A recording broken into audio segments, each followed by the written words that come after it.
Good morning, everyone, and welcome to the USC-Adolescent Trauma Training Center webinar on treating self-injurious behaviors in traumatized adolescents.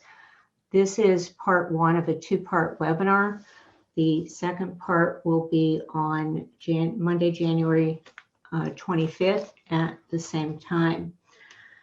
I'd like to introduce our speaker. Dr. John Briere is a professor of psychiatry and the behavioral sciences at the Keck School of Medicine, University of Southern California. He's also the director of the USC Adolescent Trauma Training Center.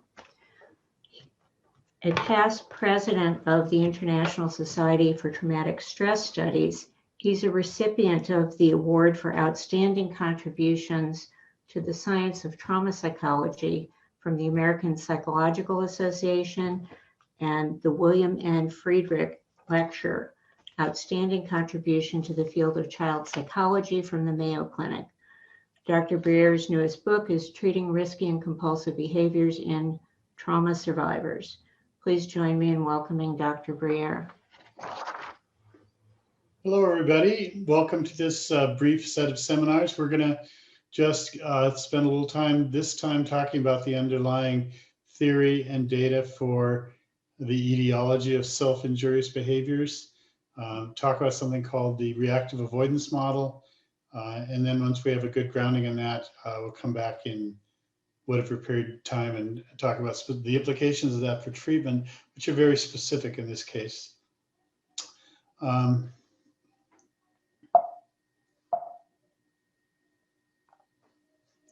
So self-injurious behavior, there are many names for it. It's also called self-mutilation, deliberate self-harm. Self-injurious behavior is usually defined as intentional, self-affected bodily harm of a socially inappropriate nature without suicidal intent. And each part of that requires a little bit of attention from us. First of all, some definitions say intentional or sub-intentional, thereby letting in the option of people hurting themselves without knowing that they're doing so at a so-called unconscious level. Generally, I try to skirt that issue for complexities in definition and self-definition. So let's say in the cases we'll be talking about, it's that the person actually intentionally sought out some kind of self-injury. Self-affected comes from Walsh and Rosen, who originally started the work in this area primarily, meaning that you do it to yourself as opposed to doing to someone else. Bodily harm means that you hurt yourself enough that there's some kind of tissue damage, bleeding, scratching, in more severe cases, more direct bodily harm of a severe nature. We say it's a socially inappropriate nature. This is debated in the field as well, but I like us to stay with it. That means that you're not doing it because other people are doing it. So and it's not if it's part of a social cultural phenomenon. So for instance, I'm always asked in this workshop area, does tattooing count as self-injury? It may be intentional self-inflicted bodily harm, but generally it's done to be part of a social system or just to identify yourself within a social context. So unless the tattooing was done without a context of trying to tattoo to identify with a group or to express something, we generally don't include that. We also include body art, body piercing, those kinds of things, unless it was done in ways that we'll talk about that specifically it was bodily harm, but it's very rare. And without direct suicidal intent, we'll talk about this a little bit more because this is more complex than it sounds. So here's how it went. Originally, self-injurious behavior was thought to be a form of parasuicidal behavior, thought to be an attempt to kill or hurt self for suicidal or quasi-suicidal or low-spectrum suicidal reasons. When we study this more intensively, and a lot of us have, we find that people don't describe that they're doing this because they want to die. In fact, in a strange way, they may even be doing it because they want to live, because they want to find some way to deal with their symptoms associated with trauma and the other things we'll be talking about, without actually having to use the ultimate avoidance response, which might be suicidality. And this led to what you may have seen some people will say non-suicidal self-injury in the description of it. I don't really like to do that, and we'll talk about it again in a little while, but often there are mixed motives where the person does have suicidality intent and they have self-injurious intent. It's important to note that self-injury is not to kill yourself, but people who want to kill themselves often do engage in self-injury. And sometimes suicidality even follows when self-injury isn't sufficient. I say this because we've actually had consultation situations where people have been exposed to literature have said, well, luckily she's not suicidal because she's self-injuring. I just want to say that these are that one does not directly predict the other, but they both associate quite highly. In fact, research at UCLA and elsewhere have suggested that one of the strongest predictors of likelihood of suicidal behavior is previous self-injury. So obviously, we can't say that self-injury is part of suicidality, but we can say self-injury and suicidality may both be part of a broader clinical picture of the sort that we've been describing today.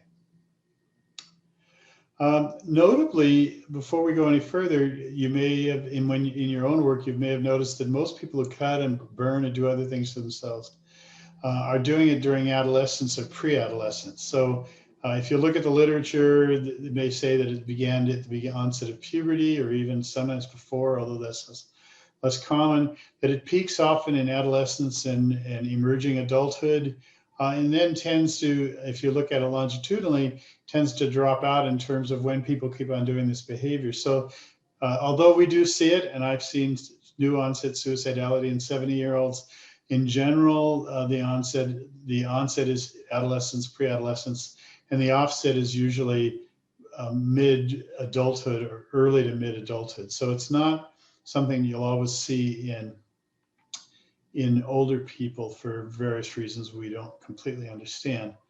And then I just want to reiterate that there's a complex relationship to suicidality. And so some of us no longer say non-suicidal, we just say SIB, which will be what I'll be using here, which is self-injurious behavior. There are a wide variety of self-injurious behaviors. Most of you probably, if you logged on to this presentation, you've had some experience, especially with adolescents who are hurting themselves in various different kinds of ways. The most common form of self-injury is cutting the torso extremities, and among those two, most common is cutting of extremities, usually the inner arms or the inner legs.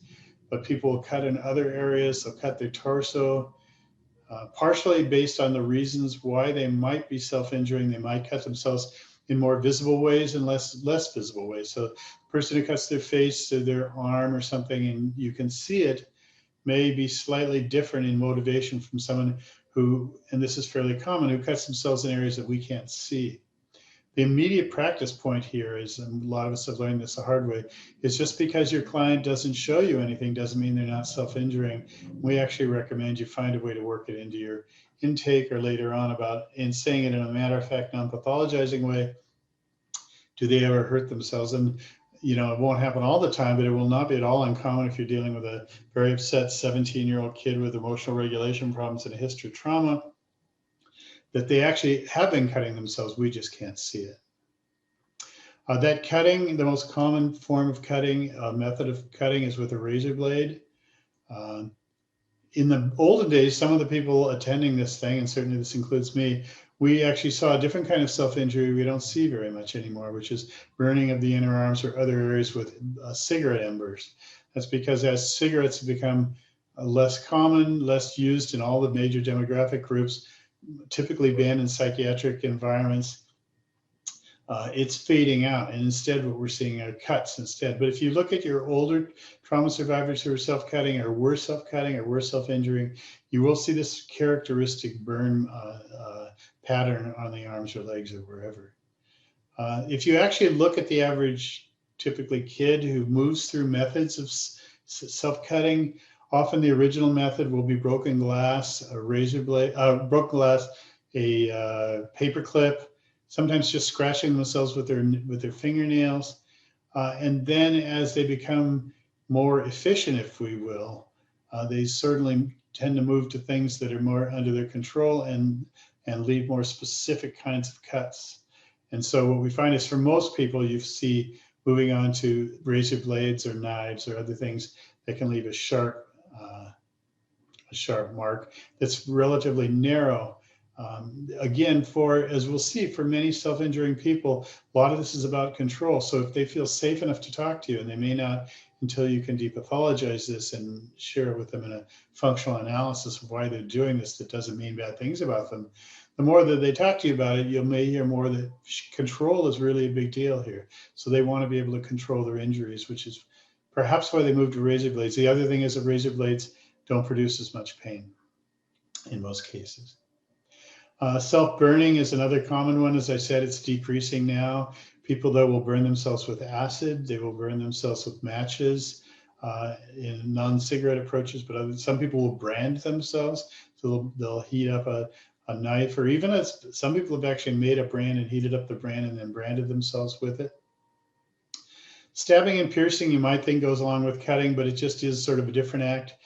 This is often people who will stab themselves repeatedly with a knife or with a sharp instrument, or they will pierce a body part with a ice pick or something else.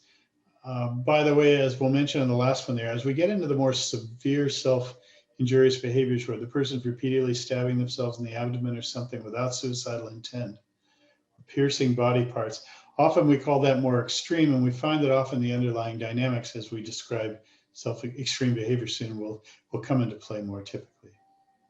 Often we don't ask about self-biting or chewing, but it's actually relatively common. So this is chewing the inside of your mouth at the minimal level, or chewing your lips, or chewing your cuticles.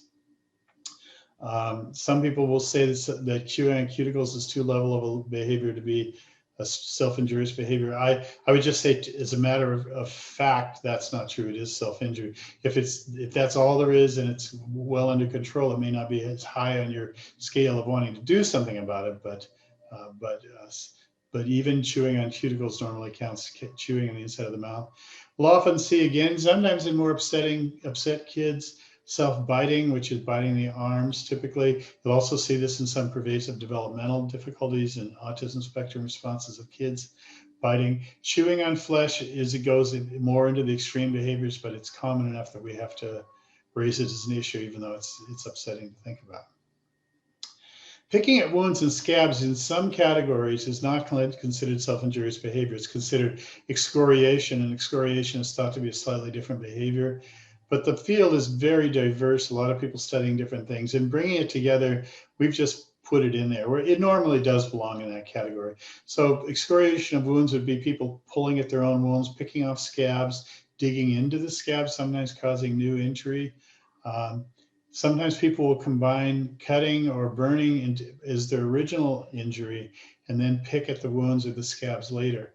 Again, some people don't see this quite as seriously, but unfortunately, this can actually have major negative cosmetic effects because the wounds are unable to heal.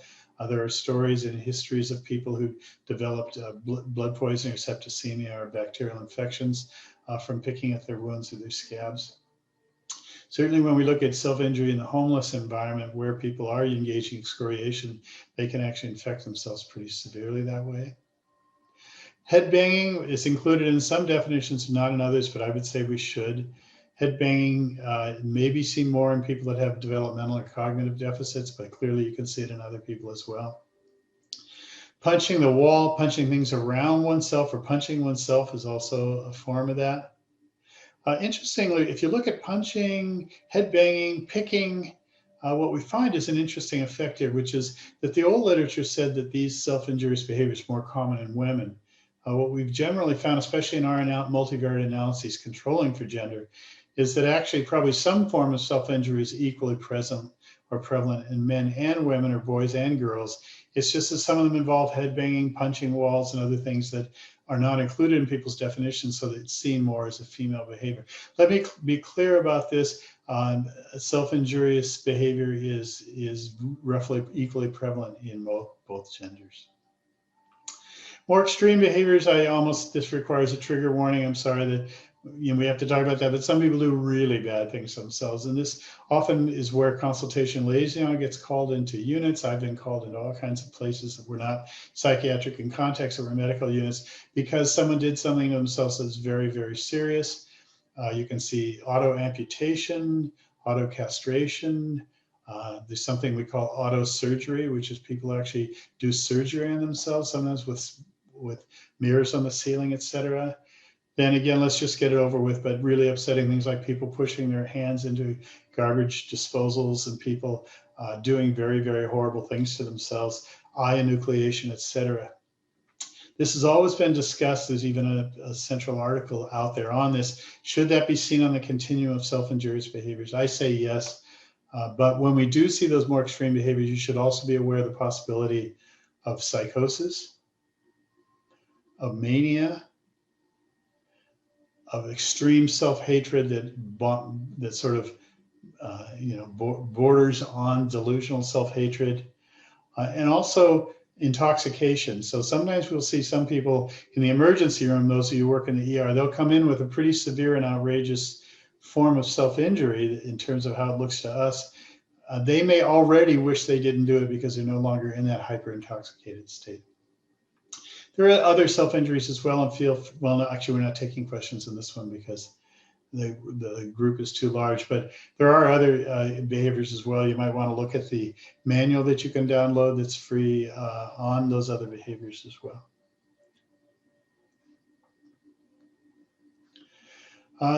When we talk about self-injury, one of the things we really, what's important for us to do is make sure we have updated clinical awareness. Clinicians have been dealing with self-injury for such a long time, since it seems so bizarre. Why would someone intentionally cause themselves pain? That seems like it violates the pleasure principle that Freud first articulated, that we're all trying to maximize positive feelings and minimize negative feelings, and yet some people are intentionally trying to hurt themselves. And this seems so contradictory that it has caused us to consider psychopathology as a major explanatory variable, because it's often present in what some people will call borderline personality disorder. It's almost seen as a marker for borderline personality disorder. We'll talk about this a little bit later. That's probably not a valid way to go. There's no question that people who have a diagnosis of borderline personality disorder are relatively likely to do self-injury, but lots of people with borderline diagnoses don't self-injury, and really a lot of people who self-injure don't have borderline personality disorder diagnoses. We're all just doing the best we can, but the field has gone through growing pains. We've gone through different analyses. Early analyses would look at, because it was thought to be suicidal, it's thought to be anger turned inward. Sometimes it was thought to be a marker for female masochism, and we know that A, it's not a woman issue per se, and B, masochism is pretty much an outmoded and sexist, at minimum, categorization. When object relationists started to take over the psychodynamic field, which was an improvement perhaps over earlier psychodynamic approaches. Other ways of understanding self-injury were also present in the notion of dealing with introjected bad objects that had to be punished, etc. All of this might or might not be true, but if you look at the literature, and I actually tried to look at all of the literature, it took a little while, on these various areas. If you look at the whole, everything's been written on people who cut themselves, burn themselves, etc. What you tend to find is that the best predictors, not descriptions, which may involve references to borderline personality disorder, but that if you look at when people checked the antecedents, and often they didn't, but when they did, there's a very strong preponderance of people with early trauma, child abuse in the early years, especially child sexual abuse, child neglect, which probably is even a bigger player than we think, but it's harder to study and it isn't included in as much measures, but probably parental disattunement, rejection, neglect, non-response looks like can be very likely to be present in self-injurious behaviors. And then we really nowadays especially have to look at the fact that attachment disturbance per se seems to be correlated with self-injurious behaviors for some people. This is complicated though, because attachment disturbance can arise from trauma, child abuse, child neglect, parental disattunement. So it's sort of hard sometimes to figure out which came first. Also, attachment dysregulation is associated with subsequent or concomitant emotional regulation problems, which is clearly going to be what we'll talk about in the next slide. So it would also lead us there. I just think when we talk about the actual acts of omission and commission associated with self-injurious behavior, we just basically want to look for things that were really bad, that happened very early, that are likely to be encoded in memory that can be triggered by things later on. We'll talk about that later. So as Linehan said and others have said, you will find people who report self-injurious behaviors, but they have no evidence of trauma, child abuse, neglect, etc. First of all, remember that early trauma seems to be more of a marker for antecedent to self-injurious behavior. And if the trauma is early enough in the first 3 or 4 years of life, it's probably not encoded at a narrative, autobiographical, explicit level. So the client would remember it even if they had those things. So just because your client says they didn't cut doesn't actually mean they didn't cut. It doesn't mean they did, but it doesn't mean they didn't. So what some of us try to look for is the best we can for what might be presenting. And what we'll often find for these people who either do or don't have early trauma is, do they have insecure attachment now? Or do they have preoccupied attachment, especially where they have a very high need for approval and support and the availability of others, very low threshold for feeling abandoned and rejected, unloved, etc. Under those conditions, we may also find this. You do have to make the point, by the way, that although early adverse experience is by far the leading antecedent, we think, to self-injurious behavior, there do appear to be individuals who don't have those things as far as we can tell, but they're still doing what used to be called atavistic behaviors, head banging, eye poking, and those kinds of things. And most often we'll see this in severe end of autism spectrum, but also in some of the pervasive developmental disorders. And in those cases, it looks like it still fits into our theory when we get done with the theory here, that self-injurious behavior is a way to deal with painful internal experience that you can't regulate. It's just for some kids, the painful experience comes from neurobiological alterations that produce distress, hypersensitivity to emotional experiences, to interactions with others, to aversive experiences associated with interpersonal connection, etc. So if you have a kid who is self-injuring and you do notice they seem to ring some of the bells for autism spectrum or for other neurobiological issues or just neuropsychological deficits associated with cognitive impairments and stuff, don't rule that out. On the other hand, that's probably not going to be, unless you work in a developmental disabilities clinic, that's probably not what you're going to see mostly. You're mostly going to see the first point there: early trauma, child abuse, child neglect, attachment disturbance. The central premise of the reactive avoidance model, which is the model we sort of use to explain these externalizing or distress reduction behaviors, is an imbalance between triggerable emotional distress associated with memories and inadequate emotional tolerance or regulation, so that when you do get activated, you don't have ways to downregulate that activation. So if we just look at this a bit, let me see what I say in the next slide here. We'll talk about it more, but at this point, what we can say is that for the trajectory for a lot of kids will be that they have very early abuse, neglect, attachment disturbance, which are encoded in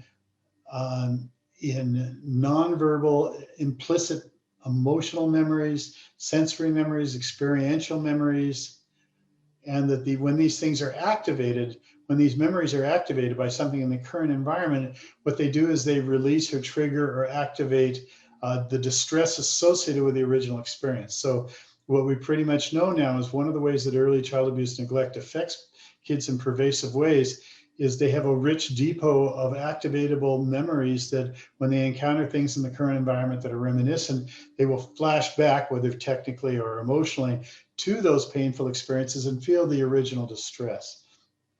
So if you look at, say, a kid maybe on a psych unit who's 14, who's self-injuring and doing all kinds of other stuff and screaming and crying and having troubles all the time, we have to manage our own countertransferential ways of wanting to see them as something pathological. And I understand why we would say that, and it depends on what you call pathology. But the idea here would be a phenomenologic notion that when a kid is triggered into such horrible stuff in the past, they are in fact reliving it.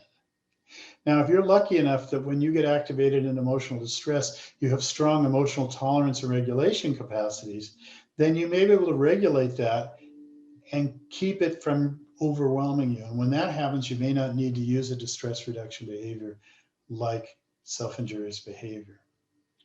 However, unfortunately, for many people who have the first point on this slide, early trauma, child abuse, neglect, attachment experience, especially what will later look like preoccupied attachment, that these will be people that also have emotional regulation problems. Stern and others have suggested that actually we learn emotional regulation during the process of attachment. I think that's true. I think some of it's a neurobiological unfolding during those years as well.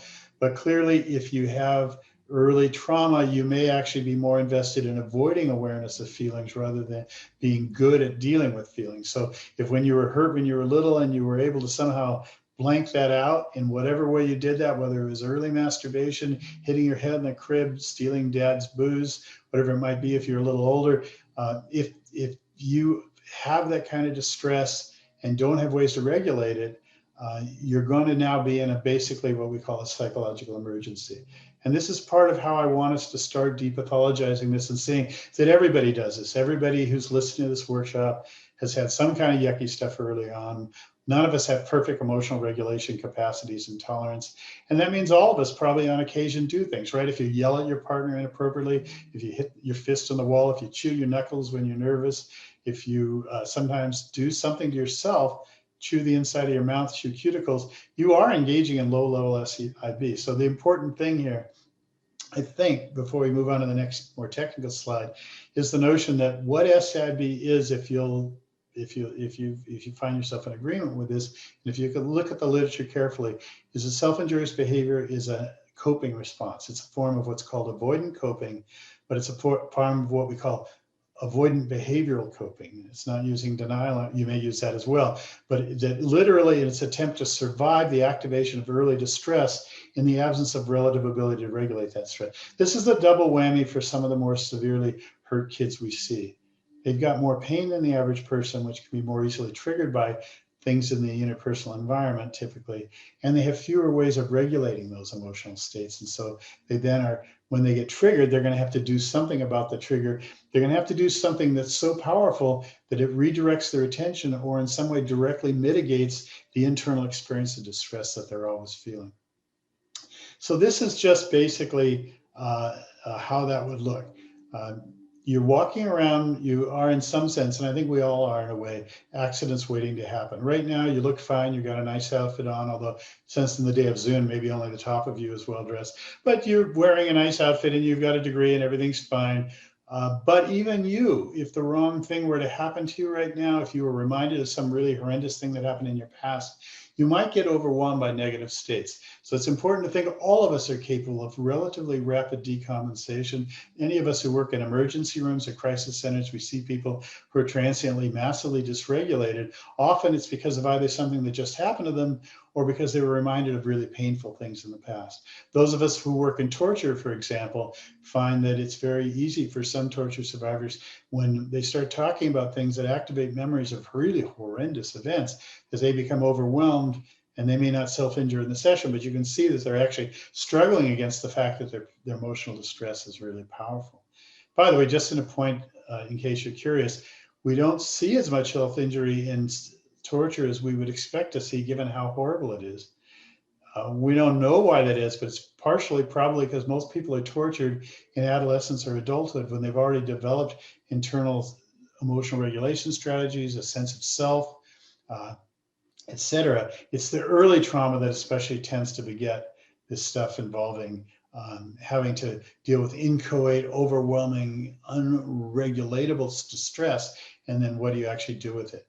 Critically important here, and by the way, this could be a practice point for some of us, is what this says is that self-injurious behavior is not a steady state phenomena that just waxes and wanes and comes and goes. It may look that way, but really, if this model is correct, and I think it generally probably is, self-injurious behaviors occur after something has triggered your client or patient.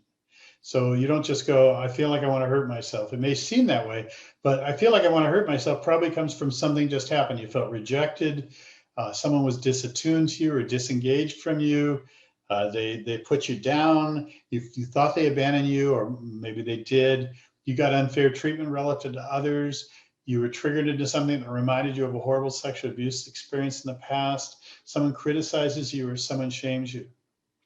So you won't always be able to find this because unfortunately for a lot of us, those who have worked in trauma for a long time, we know sometimes trauma phenomena unfold in an individual without the individual knowing that it's unfolding. All they know is that suddenly they're dropped into these very negative states, and that after that comes some very dramatic behaviors that they may be ashamed of. In our studies of self-injurious behavior, we find that most survivors who endorse it say they use it, they need it, and if there was a way to get out of it, they would get out of it. So that's, I think, an important point here, that it's adaptive, but it's adaptive in a way that has its own significant downside. So you encounter something in the current environment that's reminiscent of your history. Maybe your partner yells at you. Maybe you thought your therapist was insufficiently appreciative of the suffering you're going through. Maybe your boyfriend or girlfriend or your dog broke up with you, or whatever it might be. There was some kind of relational activation that caused things to happen in the past. And that produces then great emotional distress, which causes you typically to respond out of context. And so, you know, one of the markers here is that you may slightly be not totally attuned to a client or a patient and have them get very, very, very, very upset, which may cause you then to rely on borderline or histrionic attributions, when what you're actually looking at is the problem, that it doesn't take much in the current environment, if it's reminiscent enough, to activate emotional states that are not consistent with the current environment. They are consistent with the past. A lot of times when that happens, we don't say, even you don't say, oh my God, you just activated some deep relational schema associated with early rejection and abandonment, which is causing me to be flooded with these negative emotional states that I have to deal with. You'll probably say, you're a jerk. In other words, what we tend to do, all of us tend to do, is we tend to confuse the trigger with the etiology. So if your partner is being mean to you or breaking up with you or something else is happening, when we have these extremely strong responses, we make what in a memory literature, I borrowed it from that literature like a decade or two ago, we make a source attribution error. We typically don't say this is due to early memories I don't even have, perhaps, in the sense that they're implicit, they're unavailable. This isn't due to very early stuff. This is due to what's going on right now. You just, you know, has this ever happened to you? I would just ask you, have you ever been in a relationship? Because that would pretty much that would answer that question. Have you ever responded way out of context because, in fact, you later realized that this thing was triggering those previous things? And then when that happens, most of us can't find a way to bring down that distress if we have emotional regulation tolerance problems. By the way, if we want to get into those weeds a little bit, emotional tolerance is you can sit with distress. Emotional regulation skills is you have ways to downregulate that distress. They come in a package typically, and so we look at both of them together. And that self-injury then becomes a way to avoid our full experience of negative, overwhelming states. Now, what's kind of sad, interesting, it may be helpful, but it's why it is a problem for many survivors, even though it's payoff in other ways, is that self-injury rarely works fully. What it tends to do is mitigate or bring down the distress. But, you know, ironically, we'll talk in the next slide of the actual motives for self-injury, but let's take one of them, which is that if you cut on yourself, it may distract you from emotional pain by giving you physical pain.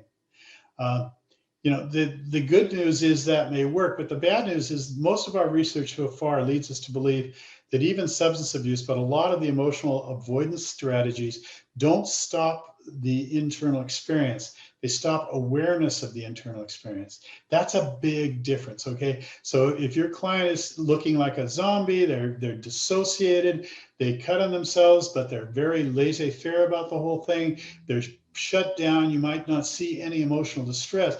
It's important to know that the literature pretty much, it's a pretty messy literature, but the literature pretty much says that although we may be using avoidance to decrease our complete conscious awareness of the distress is still ongoing. So you'll have people who are dissociated but still struggling with painful memories, for example. So both those things may be going on at the same point. However, because self-injury, because the activated states are so negative for many of our clients, we don't understand what they're struggling against. So when they do these seemingly extreme things, they look pathological to us. Pathology is probably when people do things that we can't explain, or at least that's how it translates behaviorally. But sometimes we can't explain it because we don't know what that original experience is. We don't know just how abandoned they feel. We don't know how rejected they feel. So a bunch of us have done a bunch of studies on this. I'm just going to summarize the entire literature here to give us more of an idea of how SIBs, self-injurious behaviors, actually tend to work. By the way, self-injurious behaviors, I believe, are part of a class of behaviors we call distress reduction behaviors, or DRBs, which I've been spending decades writing about. A DRB is any external activity engaged in as a way to reduce painful internal states, usually in the presence of low emotional regulation. So these SIB things we list here may also be present for impulsive behaviors, for binging and purging, for compulsive sexual behaviors, for other things that are also in many cases thought to be distress reduction behavior. Distraction from emotional pain. This literally means that I feel emotional pain. If I can hurt myself physically, the physical pain will pull my attention away from the emotional pain. And this is therefore a negative reinforcement. Negative reinforcement is when you can terminate a painful state by terminating whatever the stimulus is that's associated with the pain. So in this case, if I can keep my pain away from emotional pain by doing physical painful things, then that's reinforcing and that may work. Now, it may seem to you, why would you trade one form of pain for another? But most survivors worth their salt would tell you that distraction from that physical pain is not nearly as painful as emotional pain is. So if you think about when you lost someone through death or through the termination of a relationship, or your pet, your much loved pet died or whatever, that when you felt all that emotional pain actually, quote, hurt more, unquote, than actual physical pain might. So some people discovered that when they engage in a physically painful act, that they get this temporary lull in physical pain. By the way, earlier, some of my colleagues, and maybe myself to a slight extent, thought that some of this was a neurobiological phenomenon of beta endorphins being triggered by self-injury, that we sometimes try to deal with the emotional pain by hurting ourselves bad enough that we deliver a dosage of an endogenous opiate, and we have those available to ourselves, which then stops the emotional as well as physical pain. That hypothesis doesn't hold up very well. Even some of the people that discovered it have found that it doesn't always work. A lot of times self-injury is too low of a level to probably release beta endorphins, so that's probably not explanatory. But you will often hear people say that they're trying to pull their attention away from emotional pain. Some people have this sort of, I want to get it out of me feeling. They feel like they're internally, they have all this painful negative stuff, and they're just trying to make it be outside of their body, and they can't really describe it very well.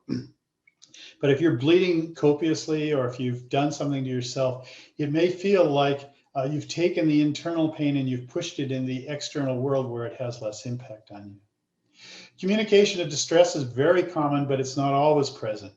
So communication of distress would be that your self-injury leaves marks on you that allow other people to see your suffering. These are often people who don't feel they have the regular ways of finding ways to take care of other people's awareness of them. They may not feel that people don't take them seriously. They may feel they burned all their bridges, but if they're bleeding or something, that may cause people to come towards them. This is especially going to be present in people who have attachment problems, who have a lot of abandonment and loss issues. They may want to communicate distress as a way to bring people back to them. Unfortunately, although people may come back to you, it'll also piss them off. You may feel manipulated as a clinician or a relational person in that person's environment. And so it actually may turn around and make it worse for the survivor, but it is a way to pull attention to it. I sometimes hear people say, well, they're just trying to get attention, saying that in a rather derisive or deprecating way. I just want to ask you, how much would you have to feel you don't have attachment and connection if you're willing to actually hurt yourself just to get people to, quote, pay attention to you?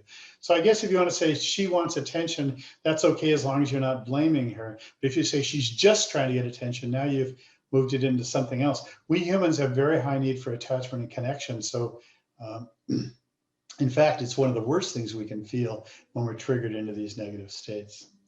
By the way, some people don't. So the ones who are cutting their torso, they're cutting their upper body, but they never roll down their sleeves. Those people are not using the communication methodology. In fact, they don't want you to know. And that may be some of the people that, if you ask some of your clients or patients now, some may tell you what they'd never told you before, which is they were hurting themselves, but they were trying to hide that from you, and so it worked.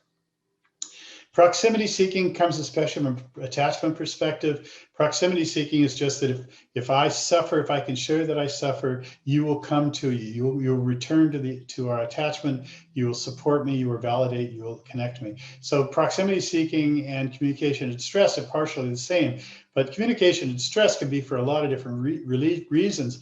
Proximity seeking is anchored in the notion of attachment dysregulation, that you didn't get what you needed when you needed it, so you're trying to get people to give it to you now.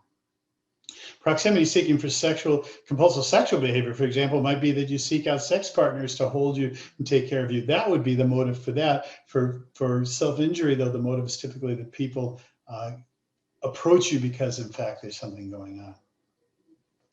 The next one, I'm not embarrassed, it's too strong a word, but a lot of my early writing on self-injurious behavior didn't cite dissociation too much, although a lot of us notice that people who cut on themselves tend to have some dissociative features, but since they're coming from a trauma history, we wouldn't know whether that was causative or not.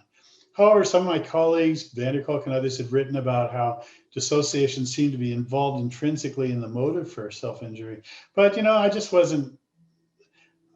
I inappropriately didn't think that was true. If you look at the references at the end, or if it's not in, I think it is in this one, you see an article by Aaron Eady and myself in the APA Trauma Journal. I think it's called Psychological Trauma. We did a large structural equation model that used pretty fancy stats and large sample with a lot of variables. And what we found was that we had a model that worked pretty well in predicting self-injurious behavior, although it didn't account for the majority of the variance. But then when we added a measure of ongoing dissociation, paratraumatic dissociation when it occurred, but more importantly, sustained dissociation since it occurred, that the people who had high dissociative states were much more likely to self-injure. So we've had to adjust it. If you want to look at that article, you can download it from my website or wherever.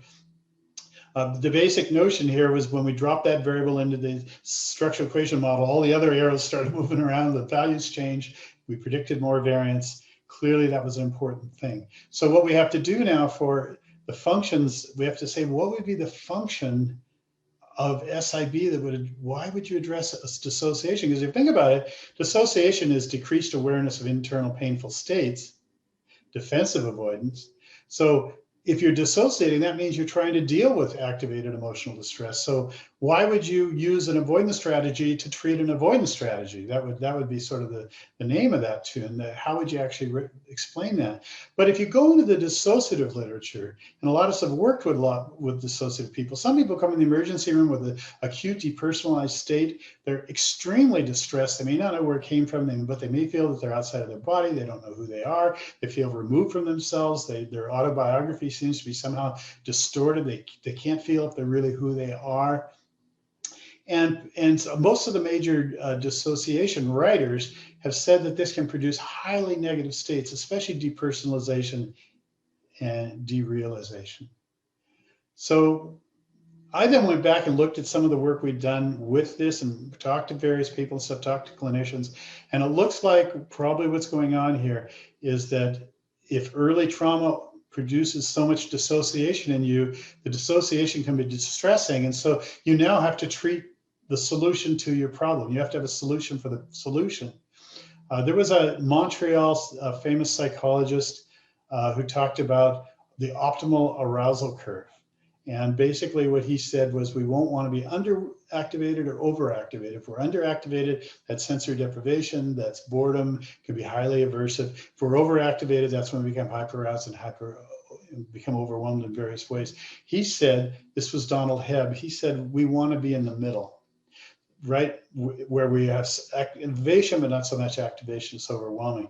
So basically the idea here probably is the people who are depersonalized, derealized, very shut down, feel the aversive effects of being underwhelmed, of being hypo-aroused, if you wish, although it's probably a little more complicated than that. And that what they actually do is they cut on themselves to terminate some of the dissociation. And that's why if you think of your patients, they say things like, I cut myself to see if I'm alive, to see if I'm real, to see if the blood was there. I cut myself to even know if I'm who I am. I think Aaron and I have quoted in that article, 5 Inch Nails, that major singer, what's that guy's name? Anyway, what he wrote in there, I cut myself to see if I cut myself because of the pain. It's the only way I know I'm alive. So the question is, what is cutting doing? In this case, the function of SAB is probably waking you up. It's producing an aversive stimulus that's powerful enough that it decreases the dissociative state, which produces less overwhelming states. Notably, people don't stop dissociating, they just probably dissociate less. And we hypothesized in that article, we'll see, that maybe people are trying to titrate their pain in these cases. They're dissociating. When dissociate is too much, they're cutting. When cutting is effective, they decreases dissociation, but they're not trying to stop the dissociation. They're trying to find that sweet spot where they're shut down, but not so shut down that they've slid off Hebb's arousal curve and they're underwhelmed and in these very painful hypoarousal states. Self-punishment for shame and guilt is a little bit of a sticky wicket because it comes a little bit close to object relations perspective of others who believe we're trying to actually punish ourselves because we blame ourselves for things that happened in the past. I'm sure that's true in some cases, but if you look at the phenomenology of self-injurious behavior, it's, I was born into a Catholic family, and this is Catholic sort of stuff in a way, because in the Catholic, any of you who are raised Catholics, you know that if you've done something wrong, what you have to do is you have to confess your sin and then pay penance. You have to make amends, typically maybe even by, in some religious traditions, beating yourself with a belt, but maybe just doing something you don't want to do. And that when you do these things you don't want to do, it absolves you of guilt on some level, because that's a human dynamic. When you listen to people who are using a lot of self-injury, they may or may not sound like they're internalizing bad objects or their mean, abusive parents, but that I would like you to think that's much more mechanistic than that. It's that if I feel bad about myself and guilty, if I can punish myself for it, then I will feel less shame or guilt. But the goal is not so much to punish, the goal is the fact that shame and guilt tends to respond to punishment with diminution. It tends to go down, it tends to be less. Maybe you feel very guilty about something, you confess it to someone, you go through all kinds of grief, but you feel much better now because you've done this thing. That might be what this is about. So some people will say they're cutting themselves too because they hate themselves, etc. This may be an attempt to actually hurt the internal self that they believe is responsible, but also think about it more phenomenologically in terms of how it might work. And then lastly, the name of the game often for people who are deprived of pain, of control early in life is, can they find ways to engage in more control now? So especially we'll hear adolescents say that that's the one thing they may be under control of. They may not be able to control their memories, they may not be able to control other things, but they can cut themselves, and they can cut themselves in fancy ways. So I did this for a book I was writing. I went on all the survivor websites I could find, and I was certainly familiar with them because survivors use them a lot, and even self-injury websites. And basically what you see is this need for control comes up over and over thematically, that it's part of why they're doing what they're doing, including sometimes the ritualistic quality, why they cut, how they cut, what they use to cut themselves, when they're going to cut themselves. It has this sense of, I have control over this, if nothing else. So if we look at that together, and we're going to want to cash in on this next time, because what these things tell us, if we know that this stuff arises typically from adverse events, they may or not just be childhood abuse, they may be other things. If we especially heighten the possibility of neglect, our later research is showing that parental neglect and disattunement may actually be, quote, more hurtful than even acts of commission like sexual abuse. This isn't a race, and we're not saying one nullifies the other. But I think the work of longitudinal researchers, Sroof,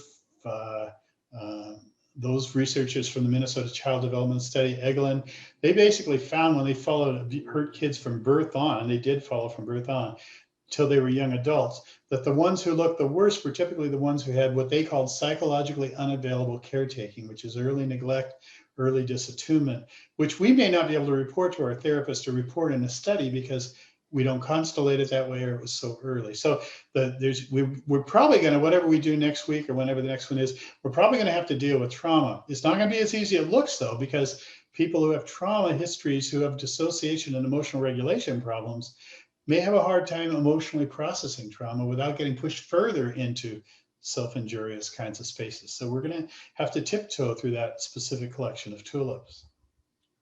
We're also going to, though, if we look at the imbalance, it says that all of us who engage in self-injurious behaviors are probably been triggered into early memories with their associated emotional connections. The memories may actually be emotional.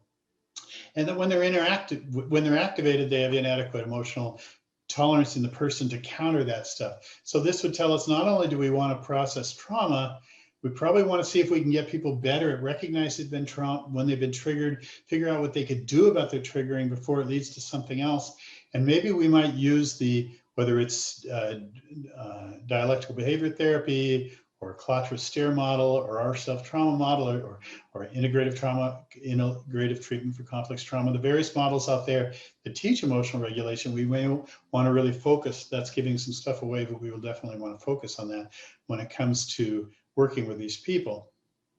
And that when we do that, we may actually want to see if we can figure out how the sequence of events comes down, what's being triggered, what are the typical triggers, when the triggers are activated, what are the primary emotional states, what are they saying to themselves that's actually incorrect about, I'm actually doing this because my partner is mean, not I'm doing this because my partner's low level disattunement is activating horrendous events that happened to me in childhood.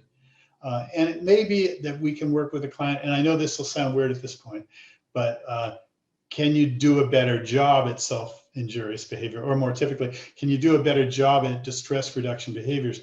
And that's when we're going to start looking at some very specific interventions that are out there for helping people deal with adverse states that increase their safety, even though they may not completely stop the behavior. So we'll spend a lot of time with them figuring out what could you do instead, how could you distract yourself, etc. Because it's directly mounted in our awareness that they're not cutting themselves because they're borderlines, quote unquote. They're cutting on themselves because they're problem solving, overwhelming activated pain by a trigger they may not even recognize in the absence of relative emotional regulation skills. By the way, working on this stuff really will help, and I will say this to you next time. What we'll often see, though, have you ever successfully treated a trauma survivor and they stop cutting themselves, and then their partner breaks up with them or something bad happens, and they have a transient upsurge of self-injury again, and then it drops away again? When you see that, I think what you're looking at is the fact that nothing's gone. It's just been addressed. It's been dealt with. It's been, you know, the memories have been processed, or downstream solutions to activated distress are being used, but it's still there. So we haven't liposuctioned out their distress reduction behaviors.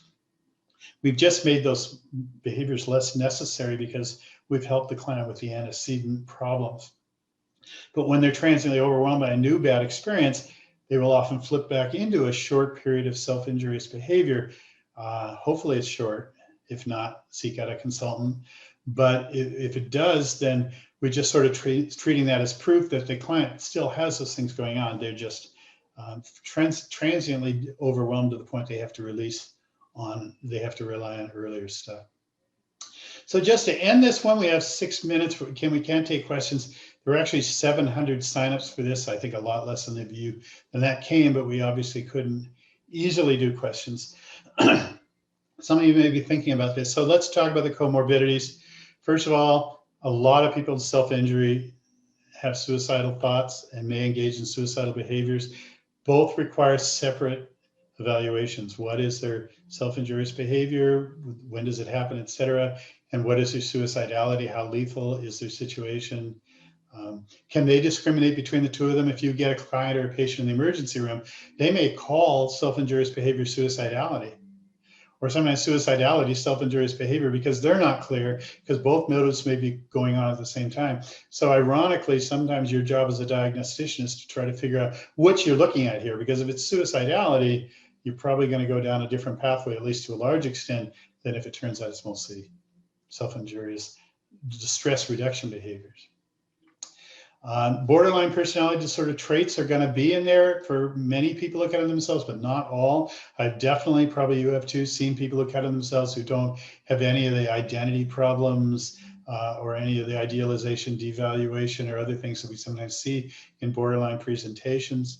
Some of you know, probably not, but some of you may know that I spent a lot of my career kind of debunking the classic notion of the borderline personality disorder, trying to deconstruct it into its pieces and trying to look at early models of etiology versus what we now know. Clearly, what we can say is that self-injurious behavior is not pathognomonic for people who have borderline personality disorder. Some people have borderline and don't have self-injury, some have self-injury and don't have. So much so, there are several articles out there we did cross tabulations. A borderline personality disorder, yes, no. self-injurious disorder, yes, no, and then looking at the various combinations. Why is it important? Well, if when you see someone that you call a borderline, you want to use DBT, that's fine. Or you want to use one of the other methodologies that have been shown to have some effectiveness with borderline personality disorder. If though you want to rely on a much broader treatment that's more focused on the entire experience of the client and much more involved insight and all kinds of things that may not actually just relate to self-injurious behavior, the problem we sometimes see is it's insufficient because they need actual help with the problem-solving methodologies they're using. Can we sit with them more as a personal trainer than a physician or psychologist or social worker? Can we actually sit with the person and say, okay, I get why you're doing it. How could you do it differently?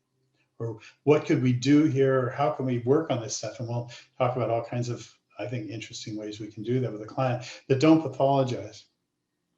So I would recommend that although you may want to call someone borderline because they're cutting, that's probably not true. I often mention in workshops that I had a trainee who told me that their client was borderline, and I said, why? And she said, because she self-mutilates. And I said, why does she self-mutilate? And the therapist said, because she's a borderline. So this is that circularity. We haven't actually gotten anywhere. I don't remember which very early science fiction novel it was. The computer listens to humans talking for 20 minutes and says, semantic content, 0. So yeah, it's kind of cute, but I think it was Arthur C. Clarke, I'm not sure. But the idea here is that if we explain someone's behavior based on a diagnosis and explain the diagnosis based on the behavior, we haven't gotten anywhere at all. And we're not going to be helpful to our client just by labeling them this way or that. And we may open the door to some countertransference and won't be helpful anyway. Depression, in most of our models, including that one with Aaron, we did find that depression is a contributor to self-injurious behavior, but generally depression not correlated with trauma and attachment disturbance and emotional regulation is going to be less likely. So depression will be present because if you lived a rotten life, you'd probably be depressed. Depression can be triggered too. That's why we see some people come into the emergency very depressed and then leave not depressed very rapidly before the meds that we gave them had a chance to even work. But depression will be in there. The danger, though, is if we think that depression is causing self-injurious behaviors, we'll spend exclusive attention just on depression when probably it's the trauma attachment parts that need our attention more. Most models, including that model with Aaron, showed post-traumatic stress is often present too. So people who have lots of post-traumatic distress, perhaps more especially hyperarousal, but I'm not going to hitch anything to that completely. But if they do have very distressing PTSD or PTS kinds of intrusions and stuff, that may then be the trigger that will actually trigger the self-injurious behavior. So here we have what we sometimes call trigger linkage, which is some of the current environment triggers early memories, which activated distress, which has post-traumatic components to it. The distress and the post-traumatic distress is so overwhelming in the absence of enough emotional regulation that we have to use these self-injurious behaviors as a way to deal with those things. And then lastly, dissociation is there more than we thought. And you know, it even looks like if we could help lots of people with their dissociative aspects, that would probably considerably help their likelihood of DIB, of distress reduction behaviors and self-injurious behavior in particular. There is a bit of a downside. Are you thinking that? What if the person, dissociation is holding their symptoms at bay, and we decide we're going to cure them for the dissociative disorder, so we bring down their dissociation? There are anecdotal reports in literature that if you take away people's coping strategies, they will use other ones that may be more maladaptive instead. So we always want to make sure that we know what we're doing, that we're not just removing something because, yeah, thank you, Randy. We're not removing something just because they shouldn't have it. It may be that they need some avoidance in order to maintain equilibrium, and they may need that until they've made more progress in therapy. So dissociation is probably something to think more about. The second paper there, Briere and Edie, that feel free to download that, you might find helpful. The third one with Cheryl Langtree and Randy Semple is we have used self-injurious behavior in our evidence-based treatment program for socially marginalized youth, which is called Integrative Treatment of Complex Trauma for Adolescents. We have a whole manual on how to treat self-injury within the context of ITCT-A. Feel free to go to our website and or my website. You can download that manual, which is free, and you can use it wherever. And then I just think Walsh and Rosen wrote the first one. They call it self-mutilation. We don't use that term so much anymore. And that really started the field. And then Walsh in 2012 wrote what is probably the Smart Update second edition, which really covers a lot of this. Ironically, I don't think that, and I don't disagree, you know, I'm fine with him, but he doesn't focus so much on trauma and attachment. I would add that into it. But if you want to see a very good book that covers a lot of this, the Walsh book in 2012 would be good. Okay, I think we're done for today. I hope it wasn't too much or too little, and I'll see you pretty soon. Bye-bye. Next slide, John, please. What? Oh, is there a next slide? Oh, this is a Randy made slide. Okay, so the next slide is part 2, which is intervention. It's January 25th. Save the email you got with your personal link. You're going to need it to get into part 2. Is that correct, Randy? That's correct. And by the way, you see down at the end there, attc.usc.edu. That's the grant website for our model for integrative treatment of complex trauma. So there are many things down there that you might want to use based on what you hear next time or what you heard here that have been found to be helpful for adolescents who have self-injurious behaviors. By the way, some of you ask, well, how about a 26-year-old who's doing this? Yeah, same stuff. It's just, it'll be a little bit more complicated. You might want to look at books that are written about this and working with adults and not just working with adolescents. What if you have a 4-year-old who's cutting? Most of us think you want to look more towards autism or developmental disorders. Although I have seen some very traumatized little kids who are head banging and eye poking at very young ages. So, you know, we can't rule any of it out completely. All right, now I'm going, okay? Okay, bye-bye, everybody. Have a good week.